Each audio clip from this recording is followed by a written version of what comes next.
కొన్ని యూజ్ అయ్యే టిప్స్ చెప్తాను మీకు మీ బిజినెస్కి. కంపెనీ స్టార్ట్ చేసిన తర్వాత ఎండ్ ఆఫ్ ది డే మనం అన్నీ పే చేయాలి. శాలరీస్, రెంట్స్, ఎవ్రీథింగ్ మనం పే చేయాలి దానికి. కాకపోతే నేను ప్రౌడ్గా చెప్పుకుంటాను, మా అమ్మ సపోర్ట్ చేసింది, మా డాడీ సపోర్ట్ చేశారు కాబట్టి నేను ఈరోజు ఇక్కడ దాకా వచ్చాను నేను. సో వాళ్ళు సపోర్ట్ చేశారని చెప్పేసి ఫస్ట్ మంత్ రెంట్ కానీ సెకండ్ మంత్ రెంట్ కానీ వాళ్ళని అడగొచ్చు నేను. బట్ నేను ఆ పని చేయలేదు.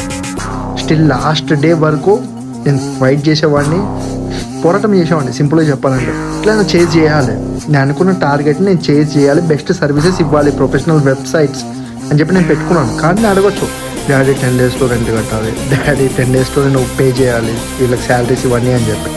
బట్ నేను అలా అనుకోలేదు. అసలు ఫస్ట్ ఆ థాట్ మైండ్లోకి వెళ్ళి తీసేసిన. నేను తీసేసి లేదు దీన్ని ఎట్లయినా ఓవర్కమ్ చేయాలని చెప్పి స్టార్ట్ చేసిన. ఇట్స్ హ్యాపెనింగ్, అవుతుంది.